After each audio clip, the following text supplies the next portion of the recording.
Yo les potes, aujourd'hui on va faire un petit tuto mystique. On va parler des scopes, à quoi ça sert, comment ça marche, et je vais le faire de manière interactive. Cette vidéo va commencer en log, flat, et elle va se finir étalonnée avec les scopes, exactement comme dans le tuto. Vous allez voir, ça va aller très vite et ça va être très simple. C'est parti.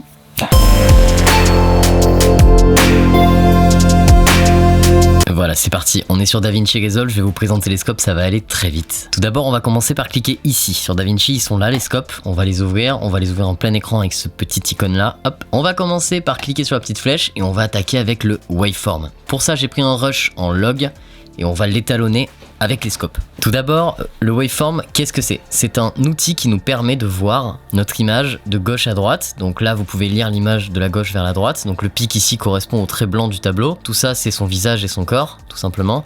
Et sur la droite, c'est ce qui reste de l'image, hein, sur la montée en lumière, en couleur, etc. Ce que vous voyez ici sur les couleurs, vous avez du rouge, du vert et du bleu. Et tout ça mélangé, ça vous fait ces espèces d'ondes. Concrètement, qu'est-ce qu'on va faire? Nous, on va, grâce à ce tableau, ajuster de haut en bas le contraste dans les noirs et dans les blancs. Donc on va étendre notre image ainsi que dans les médiums. On va chercher à changer les paramètres de luminance. C'est des mots compliqués pour pas grand chose. En réalité, on va simplement améliorer notre image. Donc ce qu'on va commencer par faire, c'est qu'on va baisser notre lift. Ici, vous voyez, ça descend et en fait, ça va toucher les noirs. Donc en gros, ce que vous voyez en bas, c'est le noir et en haut, c'est le blanc.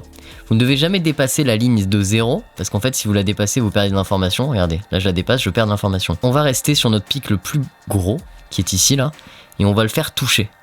Voilà, mais vraiment juste toucher. Alors c'est pour ça que c'est mieux d'avoir des consoles d'étalonnage, ça pourrait être plus précis. Une fois que ça c'est fait, on va faire la même chose avec le haut. Donc le haut c'est le gain, le lift c'est le bas de l'image, le gain c'est le haut de l'image. Donc on va augmenter notre gain jusqu'à faire toucher notre plus gros pic en haut. Là, vous voyez le pic ici, il touche.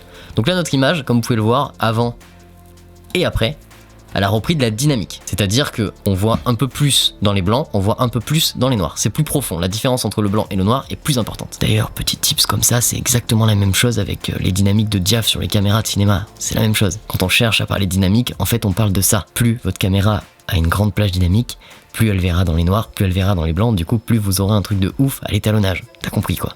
Voilà, on vient de terminer avec le waveform, comme vous pouvez le voir, c'était pas bien méchant. Et vous voyez l'image par rapport à avant? Elle a déjà changé pour nous, hein. Ici, regardez, avant, après, c'est déjà plus intéressant. On va maintenant passer au deuxième scope très intéressant qui est la parade, un scope très important. Allons-y. C'est parti, on passe donc du coup au deuxième, on va passer sur la parade. Alors j'ai réinitialisé bien sûr hein, le paramètre, hein, j'ai tout enlevé. Alors la parade c'est quoi? C'est un waveform. Sauf que cette fois-ci, il est divisé en 3 channels, tout simplement. C'est-à-dire que vous avez du rouge, du vert et du bleu. Mais c'est la même chose, sauf qu'il ne se superpose pas. En gros, en haut, toujours pareil, les blancs, en bas, les noirs. On fait la même chose, sauf que cette fois-ci, vous allez voir qu'on va pouvoir faire des trucs en plus. Donc on va baisser notre lift jusqu'à faire toucher. Voilà, on va faire toucher le vert, c'est très bien. On va augmenter notre gain jusqu'à faire toucher. Pareil, on va faire toucher notre rouge ici. Ok, c'est cool. Là, on va pouvoir uniformiser tout ça. Alors comment on va faire? On va simplement aller dans le RVB Mixer qui est ici. On va simplement cliquer là sur décocher Preserve Luminance parce que si on clique pas pour décocher ce truc là, dès qu'on va bouger quelque chose, ça va nous bouger le reste. Donc ça on veut pas. Nous on va décocher Preserve Luminance. Hop, je décoche. Et cette fois-ci, on va augmenter pour faire toucher en haut comme les autres. Donc on va commencer par notre vert. On va le faire toucher la pointe là tout en haut, très léger. Alors c'est plus facile encore une fois avec une console d'étalo, la souris c'est très difficile. Voilà, c'est un peu délicat mais en gros on est presque à ça. Et surtout on va s'occuper de notre bleu. Donc là notre bleu on va le faire toucher en haut, juste ici, voilà, là il touche. Comme vous pouvez le voir, on vient de réuniformiser les couleurs. La parade, ça sert à ça. Ça sert à comprendre ce qui se passe dans notre image. Donc ici c'est la même chose, de gauche à droite, elle est lue. Là vous voyez le trait, c'est le trait blanc du tableau, encore une fois, pareil sur toutes ces images. Je ne vous ai pas parlé des médiums au niveau des gammas. Donc les médiums, c'est ce qu'il y a au milieu, c'est ces lignes-là, de ici à ici, on va dire. Et ça permet en fait de changer le milieu de l'image. Alors le milieu de l'image, j'en ai pas parlé pour la simple et bonne raison qu'il existe un scope qui est superbe pour modifier ça et on va en parler juste après. Passons maintenant au troisième scope. L'histogramme. Allons-y. Allez, on va parler de ce fameux scope qui est superbe pour modifier les médiums, c'est le histogramme. Donc l'histogramme, qu'est-ce que c'est? C'est un scope qui est exactement comme le parade, sauf qu'il est mis de manière horizontale. Alors concrètement, je vous conseille pas de faire les premiers réglages qu'on a fait, là je vais le faire, mais je vous conseille pas. Je vous conseille plutôt de les faire sur la parade ou sur la waveform. Donc en gros, on va baisser le lift ici pour prendre de l'info dans les noirs, on va augmenter le gain pour prendre de l'info dans le blanc, Et là, on va bouger les médiums. Alors en gros, vous voyez, ça c'est le milieu de notre image, hein, littéralement. Donc là, si on bouge les gammas, c'est-à-dire le milieu, ça va juste soit les rendre plus blancs, soit les rendre plus noirs. Donc en gros, si on les rend plus blancs, ce sera moins contrasté. Si on les rend plus noirs, ce sera plus contrasté, mais on perd de l'info. Donc, ce qu'on va faire, c'est qu'on va directement agir sur ces petits boutons qui sont ici. On va simplement rebalancer tout ça. On va commencer par le rouge, qu'on va essayer d'uniformiser au niveau du vert. Voilà, vous voyez là, je les décale, et là on arrive à avoir quelque chose au niveau du vert qui est correct. Et ensuite, on va venir décaler notre bleu, comme ceci, pour l'avoir bien au milieu. Et là, on va avoir ce qu'on appelle une image neutre. En tout cas, plus neutre que ce qu'elle ne l'était, puisqu'en réalité, on vient simplement de rééquilibrer chaque couleur. En gros, on vient de réaugmenter notre bleu, décaler un peu notre rouge, et recaler notre vert sur le rouge. Du coup, avant et après. Vous voyez, c'est très différent. On a déjà une grande plage dynamique, mais surtout, on a une image qui est beaucoup plus neutre. Je vous montre l'image telle qu'elle. Voici l'image avant et après. Comme vous pouvez le voir, l'image est très neutre. Elle a pas vraiment de ton, elle paraît très... On dirait presque qu'elle est encore flat en fait. Mais c'est normal, c'est une première étape. Vous pouvez passer par l'histogramme pour faire ce type de paramètres là, c'est très intéressant, très utile. Voici notre image maintenant, et vous allez voir ce qu'on va en faire juste après avoir fait du vectorscope. C'est parti, vectorscope.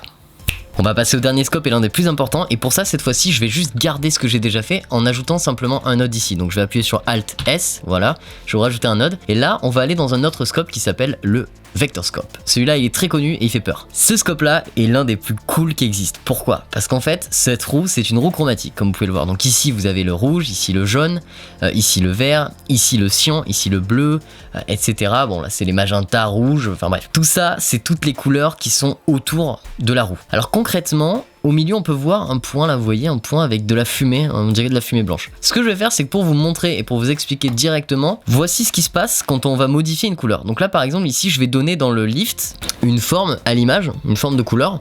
Donc je vais lui donner du cyan, et là vous voyez en fait quand je déplace mon curseur dans les cyans, ça déplace également le truc dans les couleurs. Vous l'aurez compris, les petits points, il faut les voir comme des jonctions, c'est-à-dire qu'en fait il ne faut jamais dépasser ces points. Au-delà, votre couleur est totalement perdue. Et d'ailleurs il faut généralement pas trop aller loin, tu vois, parce que sinon c'est pas très beau. Donc ici on va donner un petit look orange and teal, hein, le look assez classique, assez connu à l'américaine. On va descendre notre livre dans les cyans, comme ceci. Et là on voit qu'on a une contraste qui s'est créée, un contraste. Donc ici en haut on a un truc qui pointe vers le orange, un peu chaud. Et ici en bas on a un truc qui pointe vers le cyan. Maintenant, pour égaliser tout ça, on va prendre notre gamma et on va mettre notre gamma vers le orange, comme cela.